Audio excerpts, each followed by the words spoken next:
The book of Esther, chapter 4, verse 1, Esther 4 and 1, Esther, the fourth chapter and the first verse. It says, Mordecai persuades Esther to help. When Mordecai heard about all that had been done, he tore his clothes. Then he put on sackcloth, put ashes on his head, and went into the city crying loudly. But Mordecai went only as far as the king's gate. No one was allowed to enter the gate dressed in sackcloth. In every province where the king's command had come, there was much crying and sadness among the Jews. They were fasting and crying loudly. Many Jews were lying on the ground, dressed in sackcloth with ashes on their heads. Esther's slave women and eunuchs came to her and told her about Mordecai. This made Queen Esther very sad and upset. She sent clothes for Mordecai to put on instead of the sackcloth, but he would not accept them. Then Esther called for Hatak, one of the king's eunuchs who had been chosen to serve her. She commanded him to find out what was bothering Mordecai and why. So Hatak went out to where Mordecai was in the open place of the city in front of the king's gate. Then Mordecai told Hatak everything that had happened to him. Mordecai told him about the exact amount of money Haman had promised to put in the king's treasury for killing Jews. Mordecai also gave Hatak a copy of the king's command to kill the Jews. Yeah, but you didn't talk about how you didn't bow down.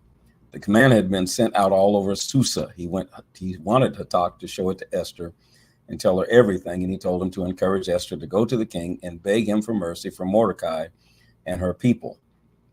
Hatak went back and told Esther everything Mordecai had said.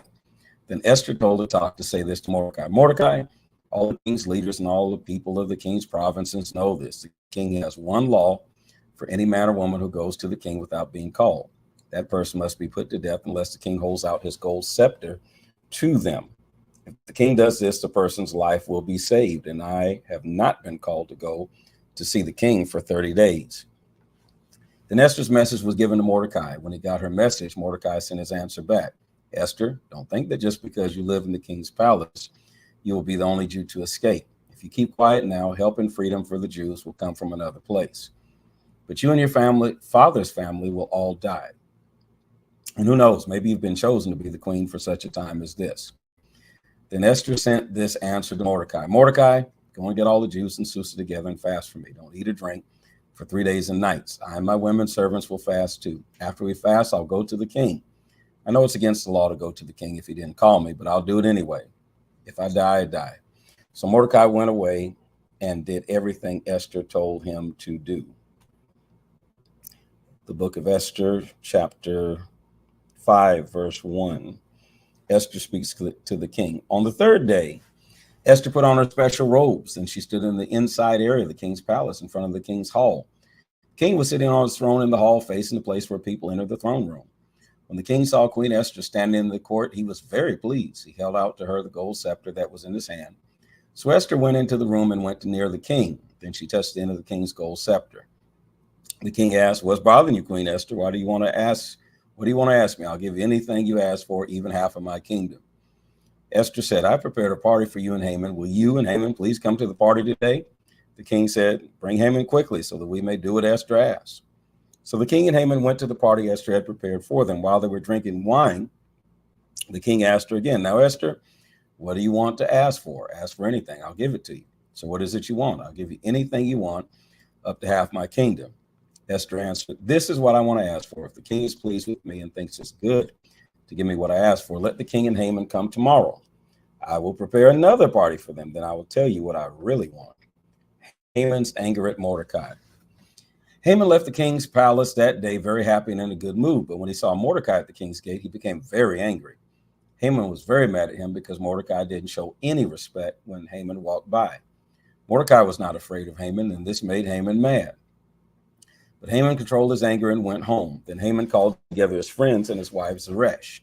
Haman started bragging about how rich he was. He was bragging to his friends about his many sons, about all the ways the king had honored him, and he was bragging about how the king had promoted him higher than all the other leaders. And that's not all, Haman added. "I'm the only one Queen Esther invited to be with the king at the party she gave. And the queen also invited me to be with the king again tomorrow. This all means nothing to me. I cannot be happy as long as I see that Jew Mordecai sitting at the king's gate." Then Haman's wife Zeresh and all his friends had a suggestion. They said, "Tell someone to build a post to hang him on. Make it 75 feet tall. In the morning, ask the king to hang Mordecai on it. Then go to the party with the king and you can be happy. Haman liked the suggestion, so he ordered someone to build the hanging post. The book of Esther, chapter 6. Mordecai is honored. That same night, the king could not sleep, so he told a servant to bring the history book and read it to him. The book of history of the kings lists everything that happens during the king's rule. The servant read the book to the king. He read about the evil plan to kill King Xerxes. That was when Mordecai had learned about Bigthana and Teresh. These two men were the king's officers who guarded the doorway. They had planned to kill the king, but Mordecai learned about the plan and told someone about it.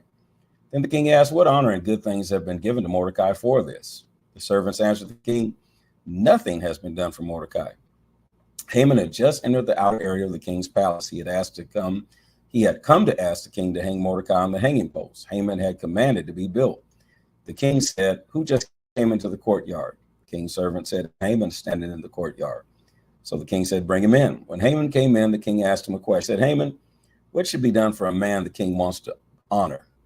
Haman thought to himself, who is there that the king would want to honor more than me? I'm sure that the king is talking about honoring me.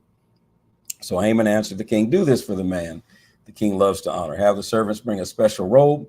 The king himself is worn in a horse. The king is ridden.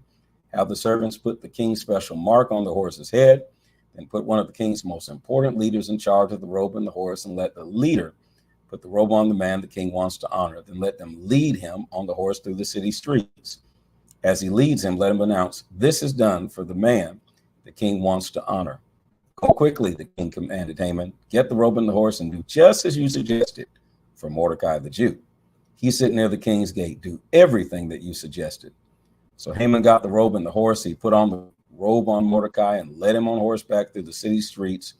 Haman announced ahead of Mordecai, this is done for the man the king wants to honor. After that, Mordecai went back to the king's gate, but Haman hurried home with his head covered because he was embarrassed and ashamed. Then Haman told his wife, Zeresh, and all his friends everything that had happened to him.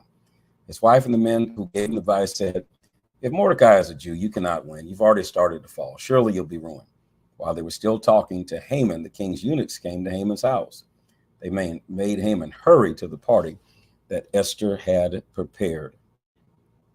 This is the word of the Lord. Put those words in the comment section. This is the word of the Lord. And be sure to follow, like, share, and subscribe, and encourage others to join in with us as we read through the Bible.